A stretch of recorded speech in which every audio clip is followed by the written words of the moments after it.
Hare Krishna, Krishna Krishna, Hare Hare, Hare Rama, Rama Rama, Hare Hare. Continuing the discussion from last night on Sri Vishnu Sahasranama, name 922, Punya-Shravana-kirtana. Punya here refers to that which purifies. Last night discussed how materialistic punya doesn't purify in the same way that Bhakti Unmukhi Sukriti, or pious activities in relation to devotional service, there's a difference. There may be superficial, or there will be superficial purification from materialistic pious activities. Superficial in as much as it purifies one from sinful reactions and to some extent from the tendency to commit sinful activities, but it doesn't have the effect of cleansing the heart from the deep level as bhakti does, that as pure devotional service does. Bhagavan, the Supreme Personality of Godhead, Krishna, His glory, His qualities, Nam, Gun, Rup, Lila, Parika, everything about Him, His name, Nam, Gun, His qualities, His form or forms, His pastimes, His associates, His holy dham, everything about Him is so glorious that simply by discussing it, by hearing about it, by speaking about it, we become purified. Punya-Shravana-kirtana, one whose glories or topics regarding whom, when heard and sung, causes punya to grow in the heart of the devotee. Punya here, we can understand that to mean the inclination to perform devotional service to Krishna. There have been several names prior to this in Vishnu Sahasranama of similar import. Stavya, he is the one to whom praise should be offered. Stava Priya, who likes to be glorified. Araka, one derivation of the term Araka is similar, who is glorified. Katita, the one who is spoken about. Ravi also means the sun and also means one who is glorified. Punya-kirti, whose fame is glorious, or whose glorification of whom makes one Punya-kirti, by glorification of him, of his glories, then one becomes pious. Another name which is common in the Bhagavatam is Punya-shloka. Description of him is virtuous. It doesn't include kirtan, but then there's no Shravan without kirtan and no kirtan without Shravan. The two things have to go together. Now, everything about him and all the activities of devotional service, they're all pious to hear about. Srila Prabhupada, in a talk on Bhagavatam,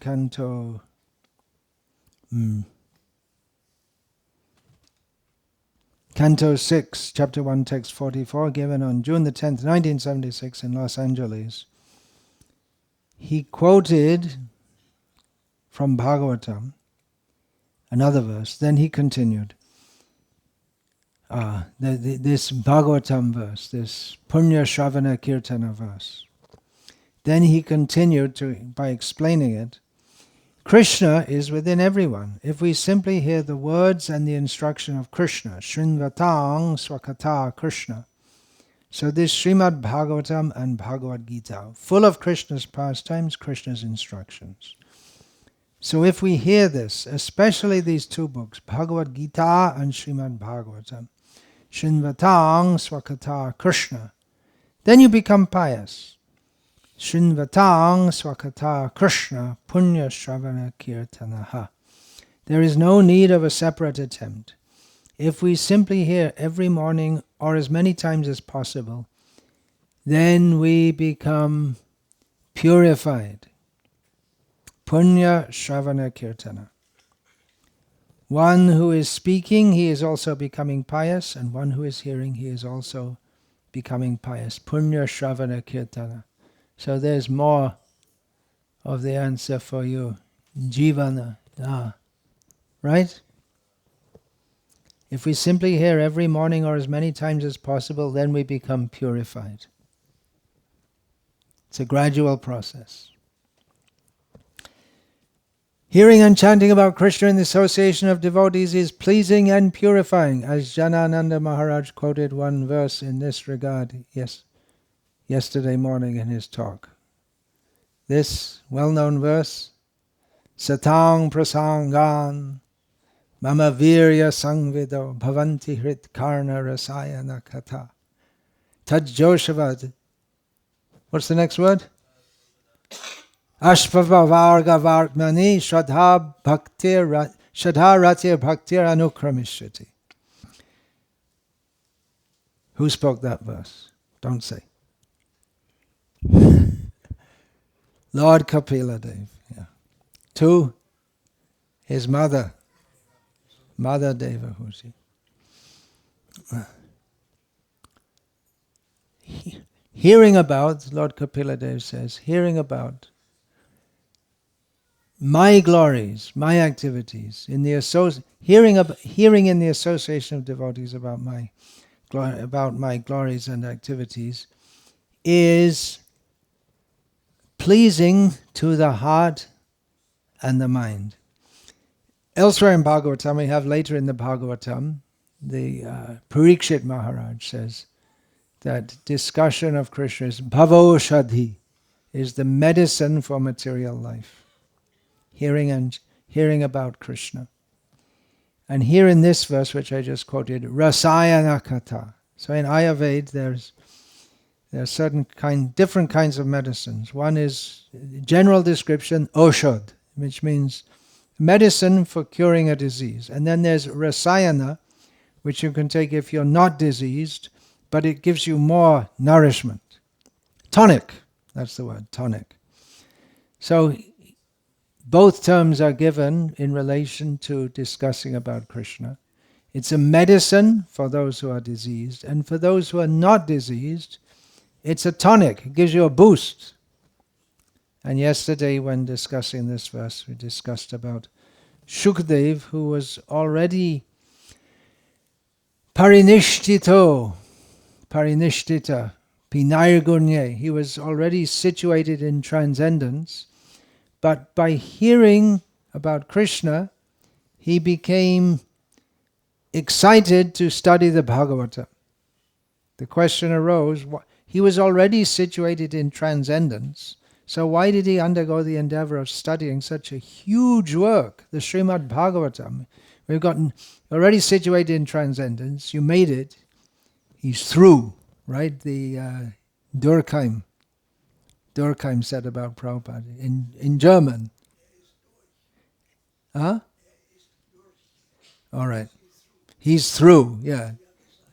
Professor Durkheim said about Srila Prabhupada after meeting him. He's through. He's made it to the other side. So Shukdev was already beyond this material attraction.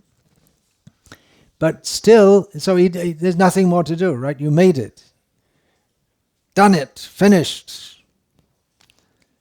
There comes a stage for those endeavoring for impersonal liberation where they make it, and that's it. There's nothing more to do. You made it. Nowhere to go, nothing to do, literally nothing to do. But then why did Shukadev study Bhagavatam? It's a huge job to study Bhagavatam. It's a lifetime work, actually many lifetimes, because there's so much in Bhagavatam. Why did he do that? And then the answer came, because Atma Ramascha Munayo Nigranti Urukrume.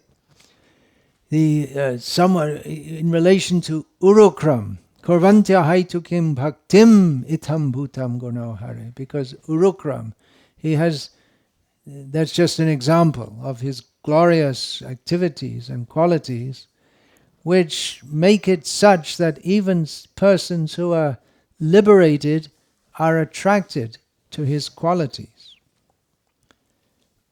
So, Rasayana, those who are already liberated, for them it's a tonic, and they take pleasure in hearing it chanting about Krishna.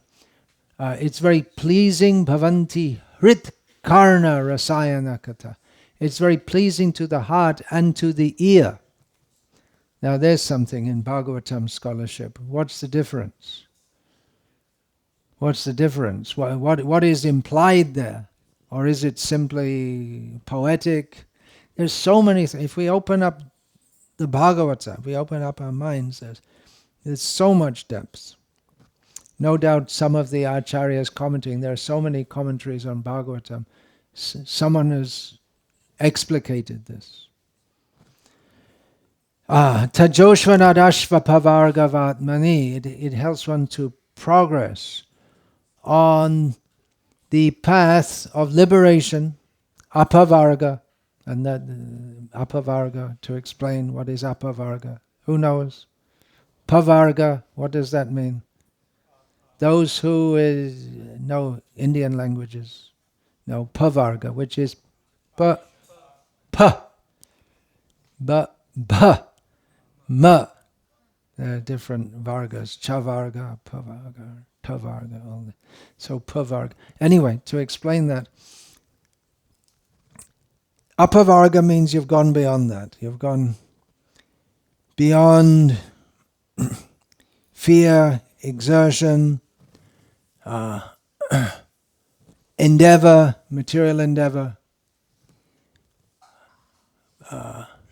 uselessness, and death.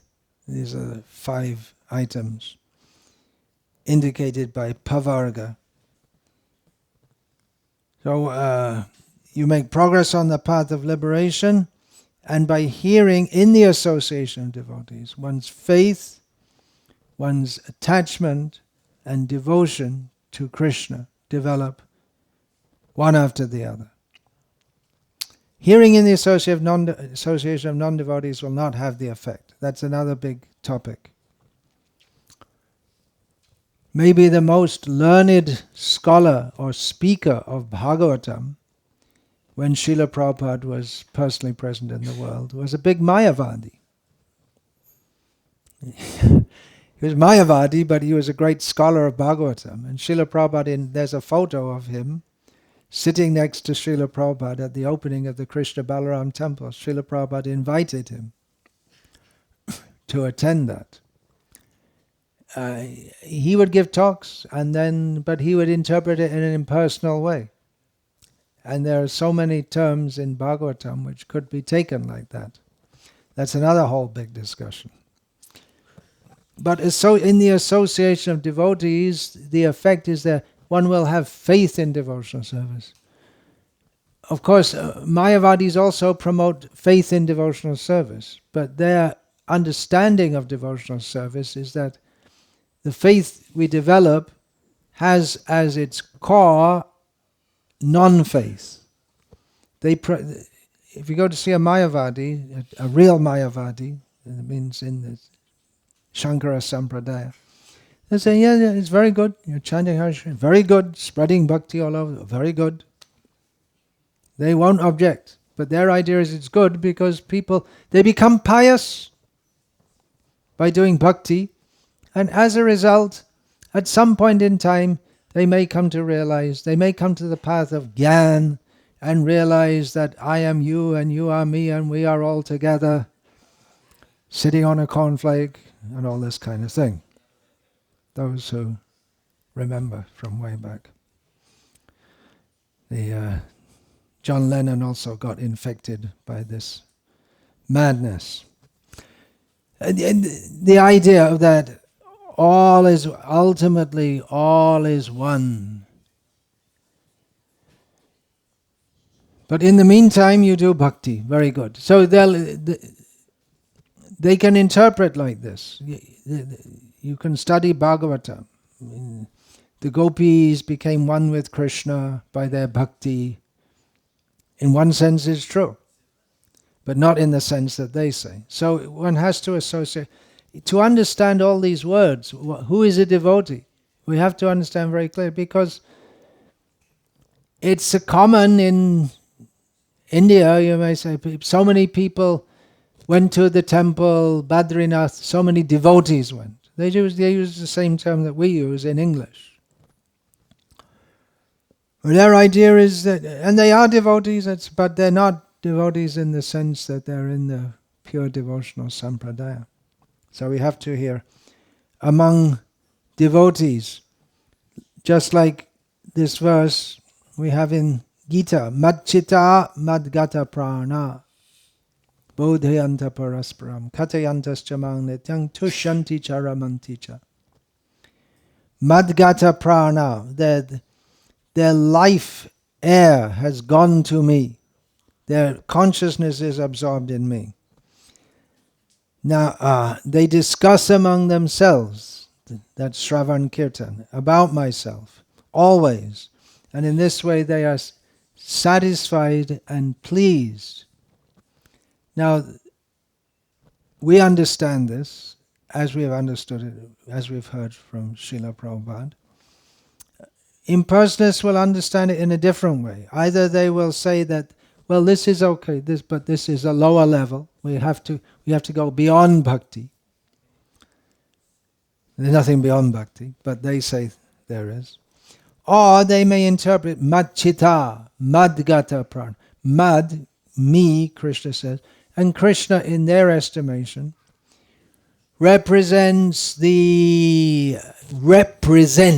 Krishna represents the eternal, unborn, undying oneness. And in this way, they make such a philosophy that even if we hear the Bhagavatam, everything will misunderstand. So that's why it's so important to have a proper understanding from the very beginning. Of course, they will say this is the proper understanding. And so important to understand different words. What is the meaning of the word Bhagavan? What is the meaning of the word Bhakti, Bhakta? What is the proper meaning? Srila Bhaktisiddhanta Saraswati Thakur, one of the main tasks he saw for himself was to define the usage of words, because we read Bhagavad Gita, impersonalists read Bhagavad Gita, and they see something else. Just like here, Madchita. What is that? Mat means Krishna. Grammatically speaking, it must refer to him. But then how do we understand what is meant by Krishna? So important to understand.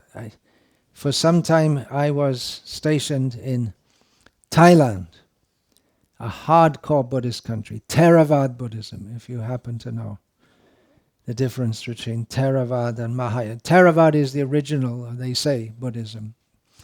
And it's strictly non-devotional.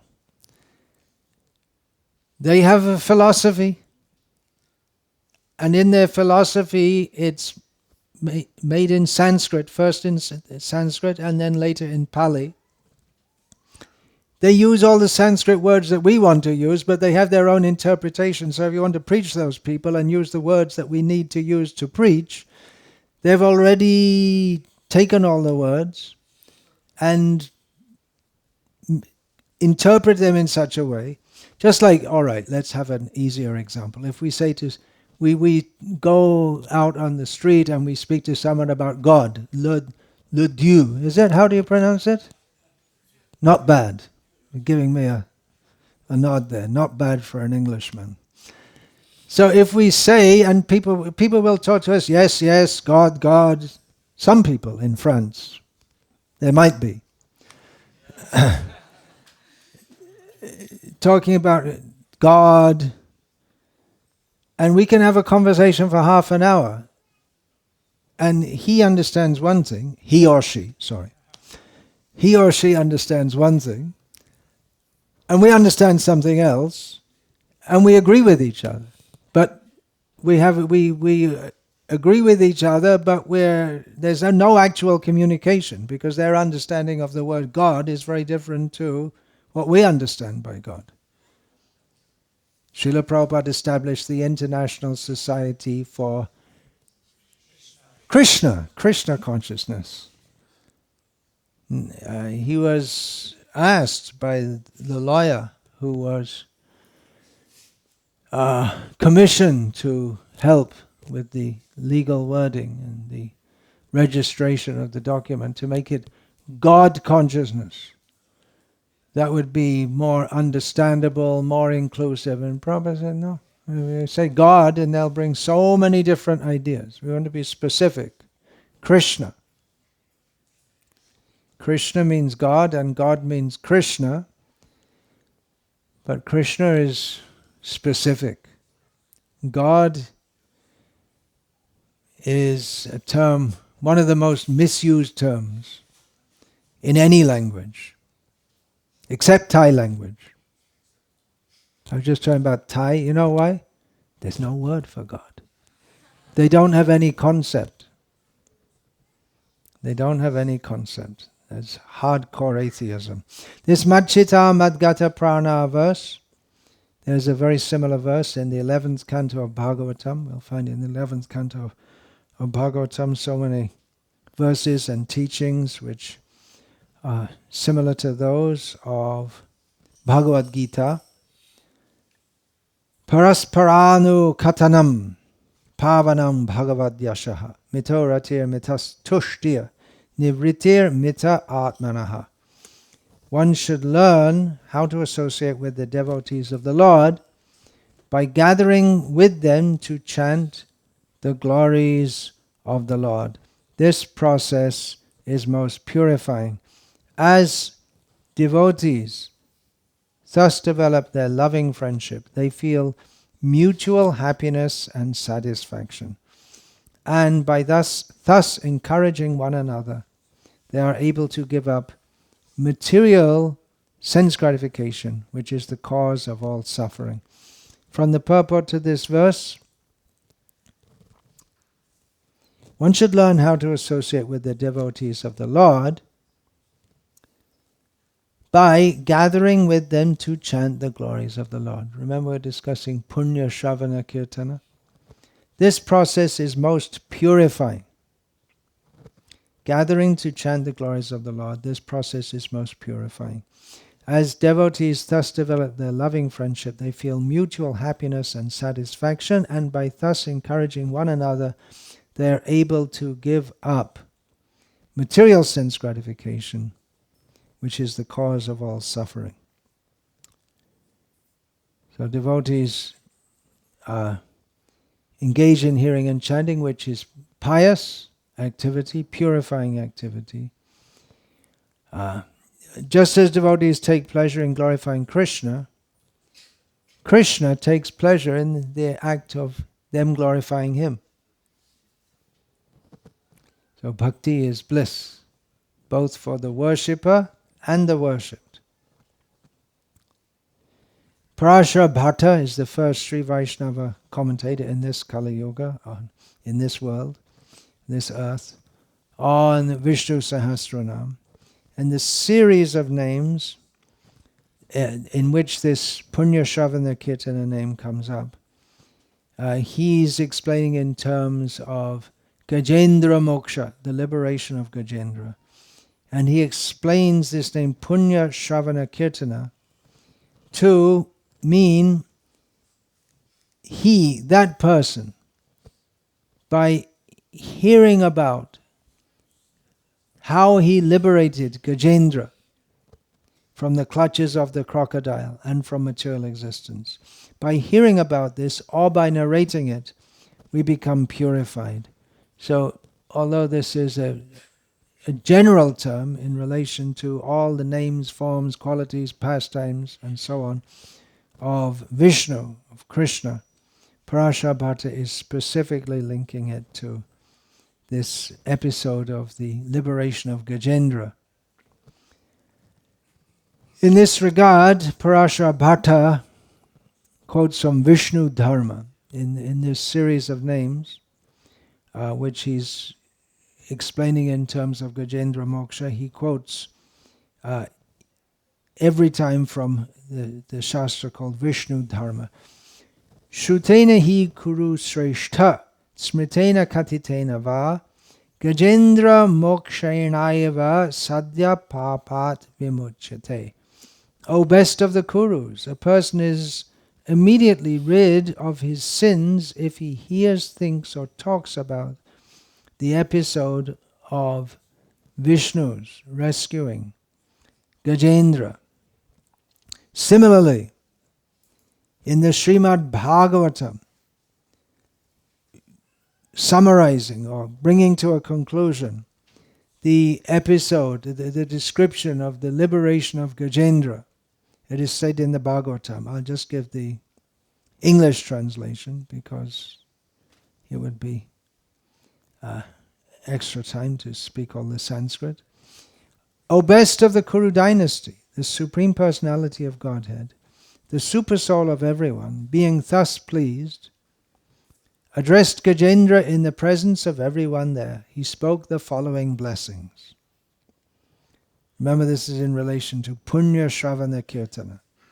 So what benefit do we get from hearing and chanting about this Gajendra episode? Generally at the end of any episode in the Bhagavatam or in any Shastra, there is the Phalla Shruti, to encourage people to hear and chant that. Phalla means result. What result will we get? We have, after the Guruvashtaka, Guru, eight prayers to the Guru. After that comes the Phalla Shruti verse. What is that? Shri Guruvashtaka Etad Uchai Brahma Muhurte Patitam. I don't remember the Sanskrit. Patita. Anyway, it says that one who in the Brahma Muhurta loudly chants this, at the end of life, after quitting his body, will attain Sakshat, direct service to Vrindavana-nath, to Krishna in Vrindavan. So like this, the Gajendra episode, the Supreme Lord himself spoke to Gajendra saying that persons who rise at the end of night, early in the morning, become free from all sinful reaction. Yeah, people become free from all sinful reactions if they rise early in the morning and fully concentrate their minds with great attention upon my form, specifically in the form of delivering Gajendra. Your form, this lake, this mountain, the caves, the gardens, the cane plants, the bamboo plants, the celestial trees, the residential quarters of myself, Lord Brahma and Lord Shiva, the 3 peaks of Trikut mountain, where this pastime took place, just close to the Trikut mountain. Trikut means 3 peaks.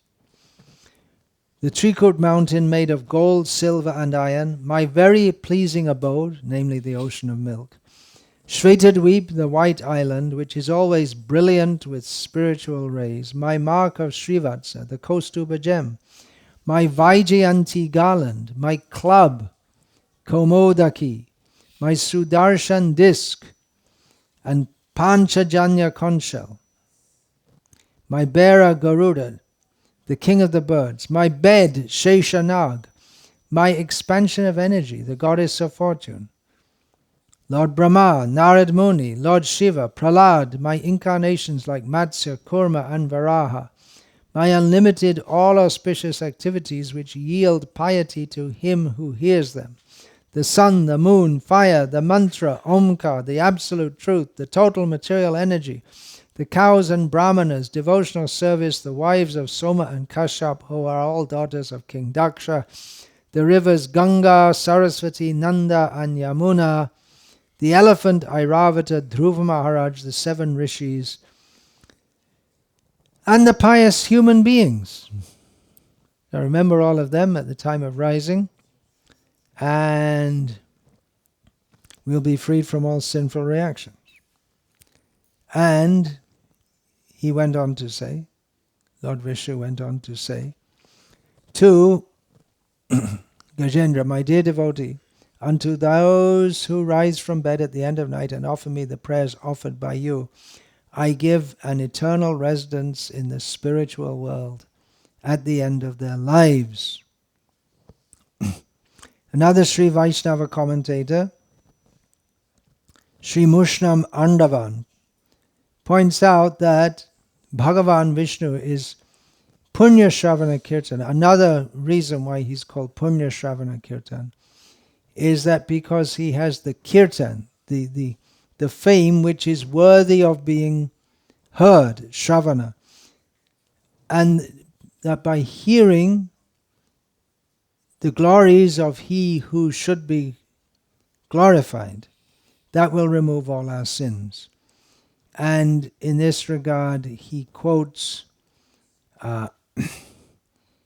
from a verse which many Vaishnavas in South India, Sri Vaishnavas, Madhvas, there's a series of verses which they chant before rising.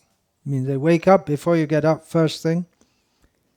One of these verses is in regard to the deliverance of Gajendra. I'll read it. Graham. Who knows what graha means? You probably don't know. Graha. You know what that means, graha? Oh yeah. Well, actually, graha. Why is a planet called a graha? Certain planets are called graha. Not all planets. Graha means to accept or to take hold of. So some planets are called graha because they have an astrological influence. They grab us. So here graha means a crocodile, because grabs you. Graham graste gajendre sarabasam tarksham aruhya dhavan vyagurnan malya bhusha vasan parikaro megagam hiragoshaha vibhrano ratangam sharamasim abhayam shankha chapo cha Keitao hastai komodakim api avatu harirasa vang hasam sanghater naha. Which means the same thing. Who remembers the Lord coming on the back of, mounted on Garuda, coming swiftly to Gajendra, who was caught by the crocodile, who remembers all of this. He's blowing his conch as he comes, instilling fearlessness in Gajendra, calling out in a voice as deep as thunder from the cloud. In his hand, so it's similar, it's a description of the Lord. In his hand is the club, Komadaki. One should remember all this, and he's by doing this, that will protect all those who meditate on it, chant it, or hear it. Baladev Vidyabhushan, our Gauriya Vaishnav commentator on Vishnu Sahasranama, says that Bhagavan is called Punya-Shravana-kirtana because by listening and narrating the episode about him delivering Gajendra, sins are removed. And he quotes the same, he quotes a similar passage from Vamana Purana. Shrutena hi kuru shreshta smritena katitena va Gajendra mokshane nayava sadhya papad pramuchyate. O best of the Kurus, by hearing, remembering, or narrating the episode of Gajendra's liberation, one is immediately freed from all sins. Shankaracharya gives a more generic interpretation. Punyam punyakaram shravanam kirtanam cha asya iti punya-shravana-kirtana. He, by the recitation of whose names and the hearing of whose names and everything about him leads to punya, religious merit. That's a good translation. In this regard, Shankara quotes from the Phala Shruti of Vishnu Sahasranama, because the whole Vishnu Sahasranama is it's Shravana-kirtana of Vishnu. So Shankara quotes from the Phala Shruti, Ya'idam shrunuyan nityam yaschapi parikirtayet nashubham prapnuyat kinchit so mutreha chamanavaha.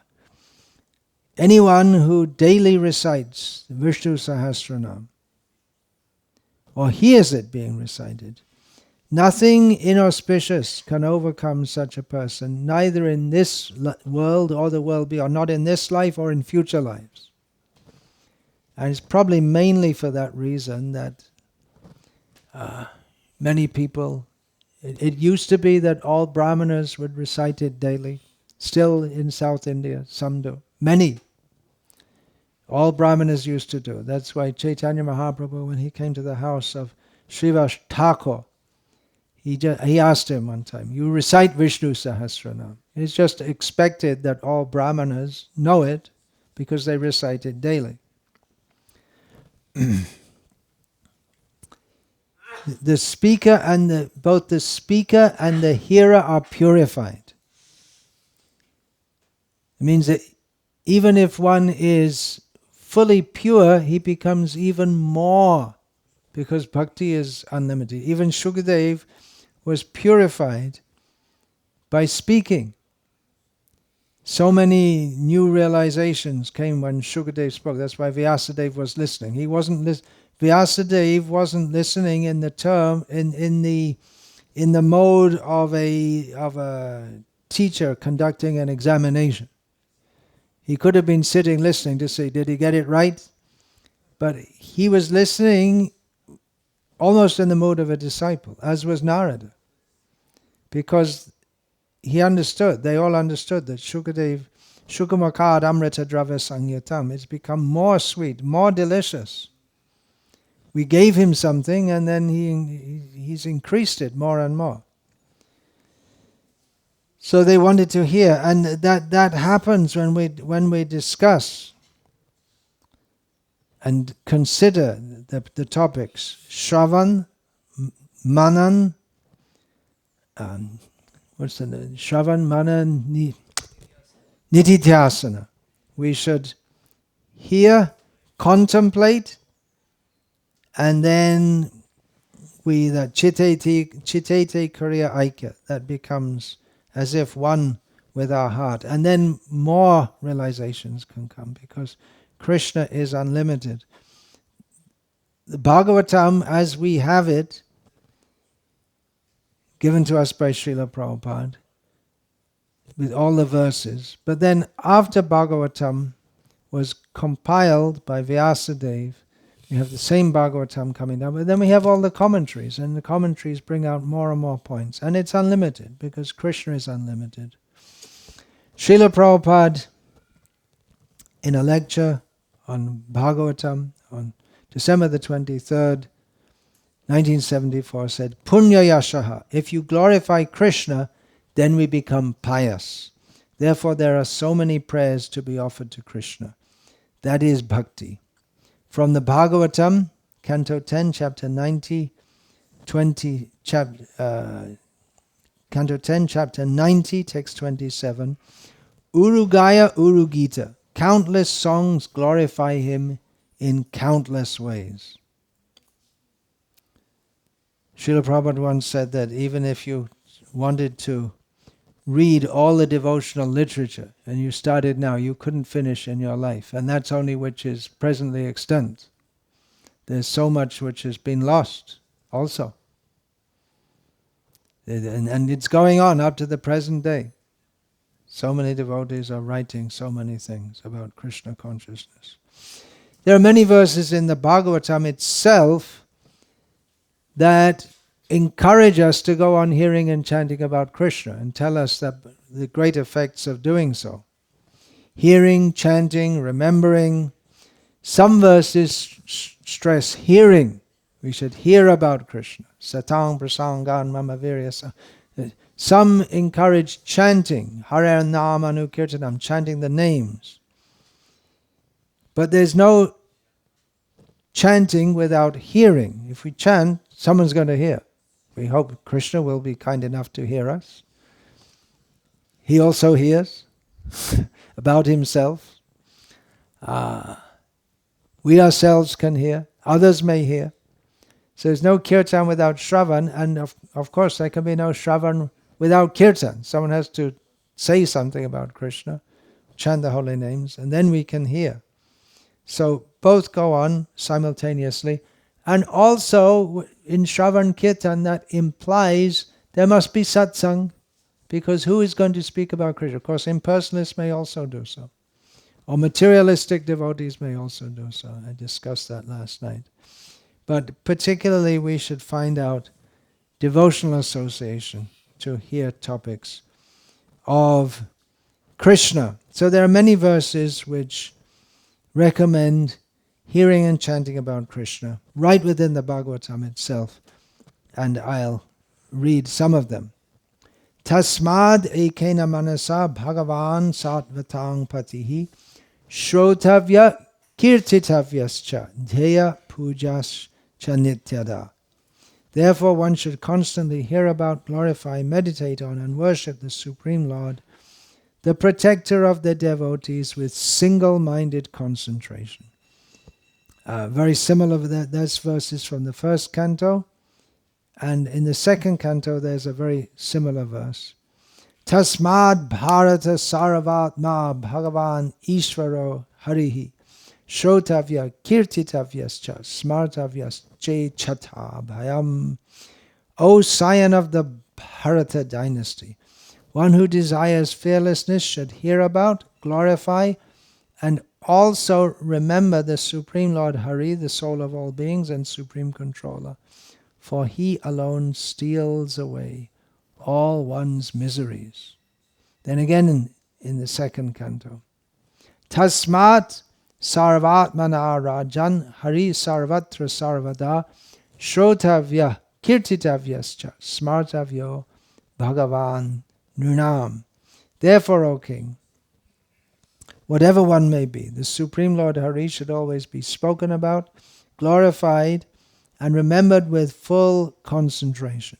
So hearing and chanting about Krishna means hearing and chanting about his name, form, qualities, pastimes, associates, activities. I already said his pastimes, there are also his activities for overseeing the material world, his holy dhams, but especially emphasized again and again in the Bhagavatam and elsewhere is Nama Kirtan, glorification of the holy name of Lord Krishna. For instance, Etan nirvidyamananam ichchatam akuto bhayam yoginam Nripa nirnitam harer namanu kirtanam. O king, nirnitam, it has been ascertained that for those yogis who are indifferent to material pleasures and who desire complete fearlessness, the best path is constant chanting of the holy name of the Lord.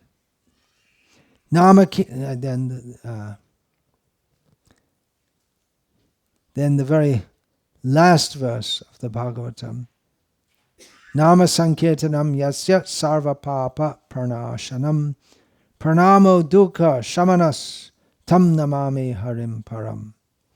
I bow down to the Supreme Lord Hari, the chanting of whose name results in the destruction of all sin, and by paying homage to whom all miseries are quieted. So when we finish the Bhagavatam, who has finished the Bhagavatam?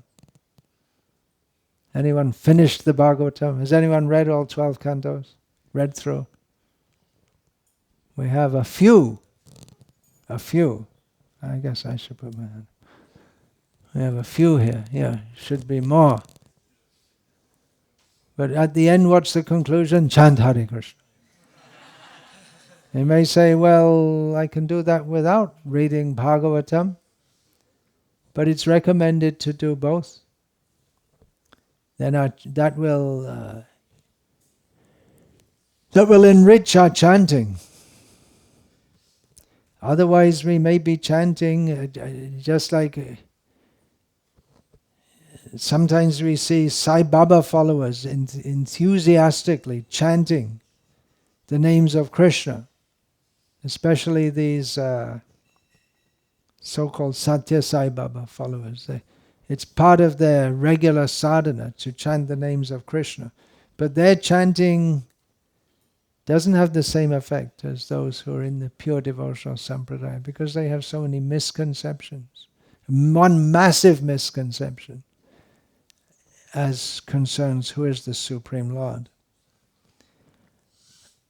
Chaitanya Mahaprabhu specifically said, when discussing devotional service, bhajane madhye shreshta. Well, of all the different kinds of devotional service, there are limited kinds of devotional service. Generally we think of 64 activities in devotional service. There are 9 basic activities. But there are unlimited ways in which Krishna can be served. But Chaitanya Mahaprabhu says among them the best, bhajane madhye shreshta navavidha bhakti. Krishna prem, Krishna dite dhare mahashakti. Chaitanya Mahaprabhu said among all the processes of devotional service, 9 kinds are the best. 9 he doesn't specify here, but it's understood. The 9 kinds mean Shravanam, Kirtanam, Vishnu Sahasranama, Pada Sevanam, Archanam, Vandanam, Dasyam, Sakyamatna Nivedanam. Then Chaitanya Mahaprabhu says all these processes have tremendous potency to bestow upon us Krishna Prem, love of Krishna, and Krishna himself. Chaitanya Mahaprabhu goes on to say, Taramadhe Sarva Shrestha Nama Sankirtan. Among all these 9 processes, the best is Nama Sankirtan. Then a very important word comes next. Do you know what that is? You don't know that one. Niraparadhe Nama Loile Pai Premadhan.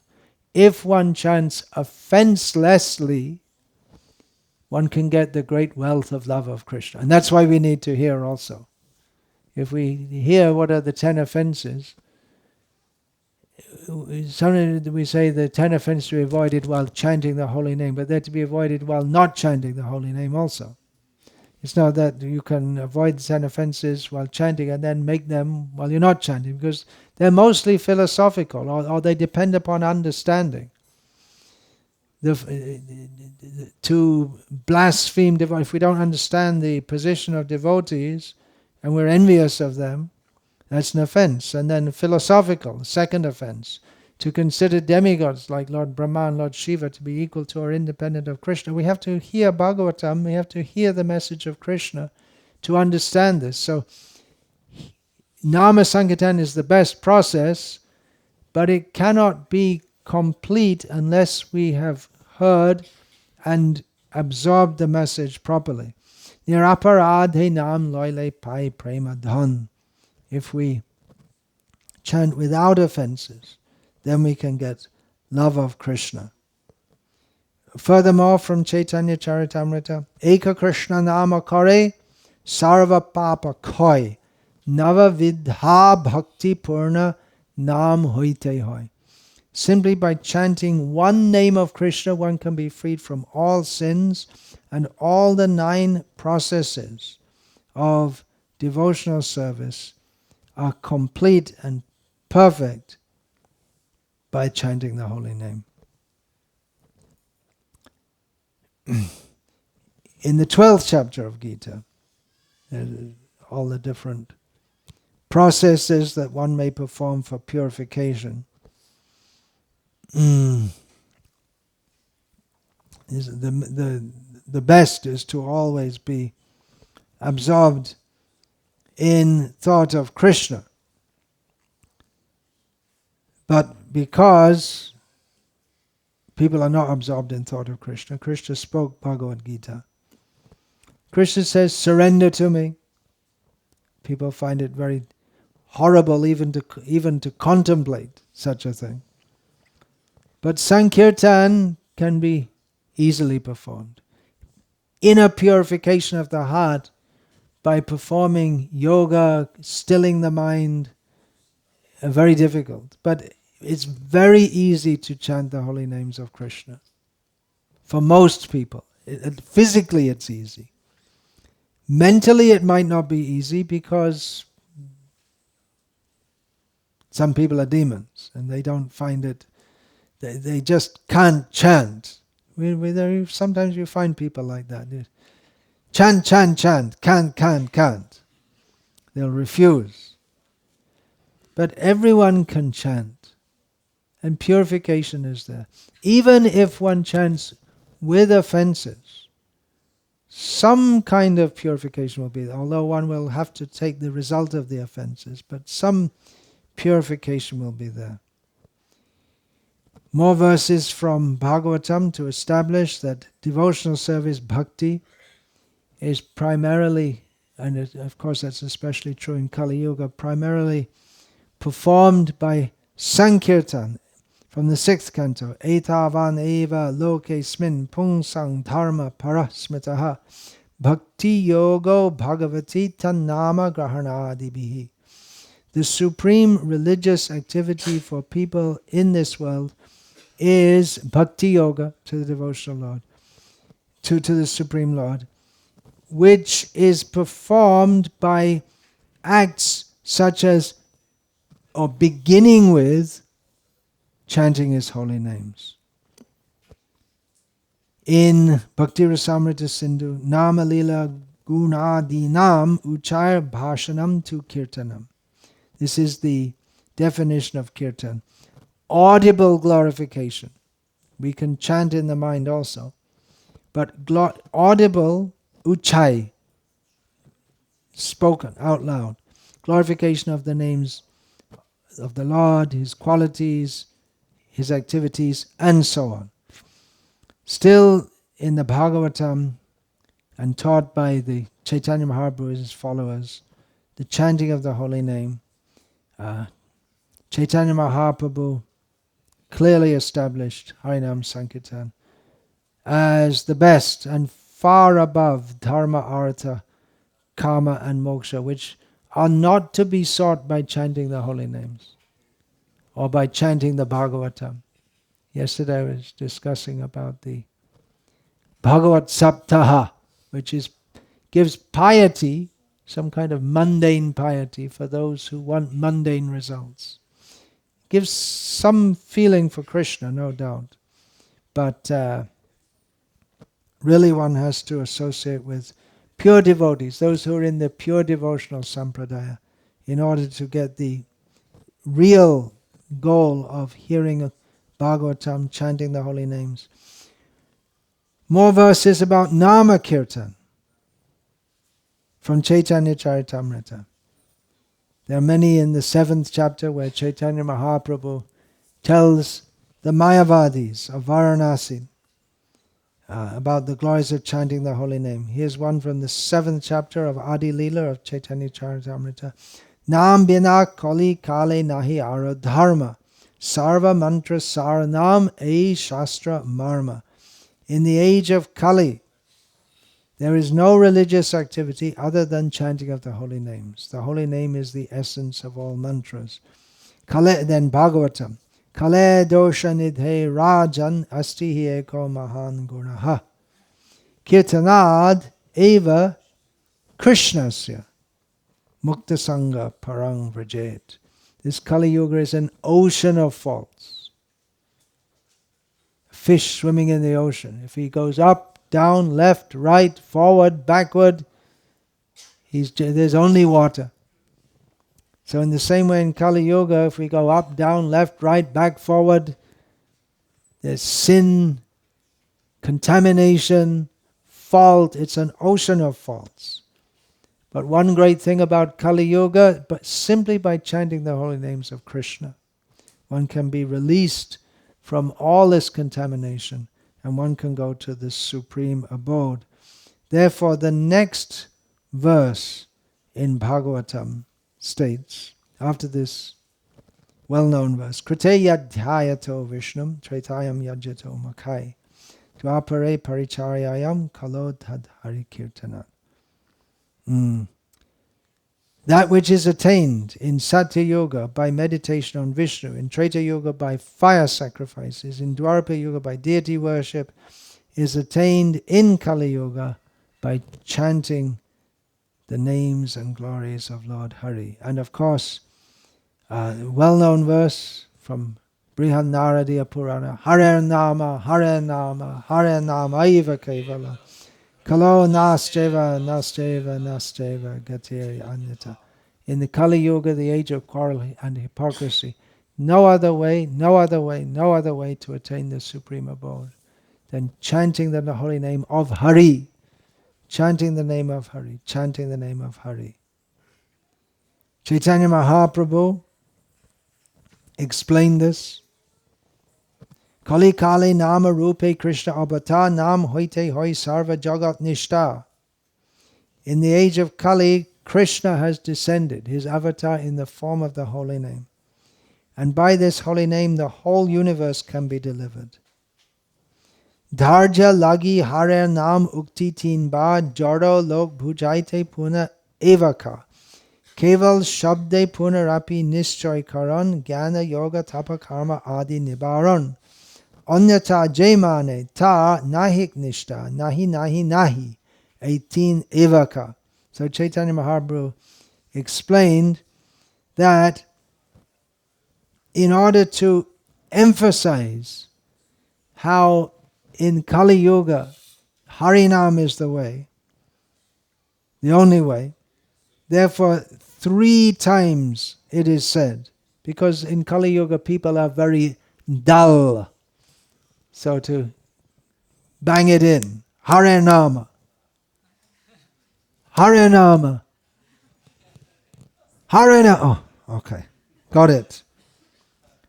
And therefore also Eva is said. Harinama Eva. Are you sure? Yes, definitely. Kevala again, it's saying Eva, Kevalam, it's only way. Just ramming it in. Just making the point that all different processes, by becoming a great yogi or becoming a very materially pious person or following the path of impersonalism, they're all thrown out. All these things won't help us in Kali Yuga. Therefore, nahi, 3 times again. 3 times. No, no, no. Quality, what is that?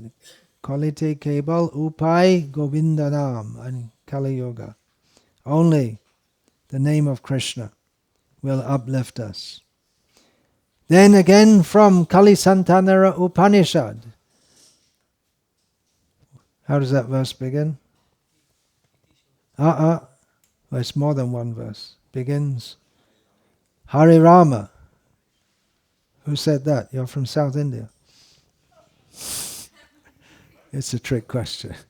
Well, it's generally understood to say Hare, but apparently there is some recension in North India which begins with Hare Krishna.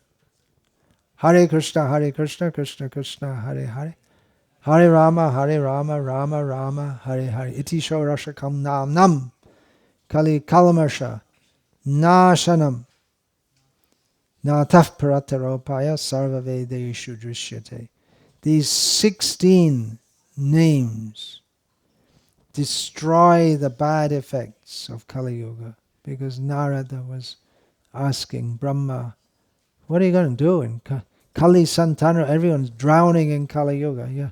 Santana, you have to swim. How are you going to swim? How are you going to survive in Kali Yuga? Brahma said, this is the way. I do. What did Brahma say? I just said these 16 names by which destroy the bad effects of Kali Yuga. And if you study all the Vedas as Brahma did 3 times, you won't come to a better conclusion than this. It is often said, so you see, chanting is always emphasized, but at the same time, this we're discussing in Punya-Shravana-kirtana, hearing and chanting about Krishna. Oh, I think I'm getting into another subject. I'm going to finish here, because I'm getting into another angle on this, and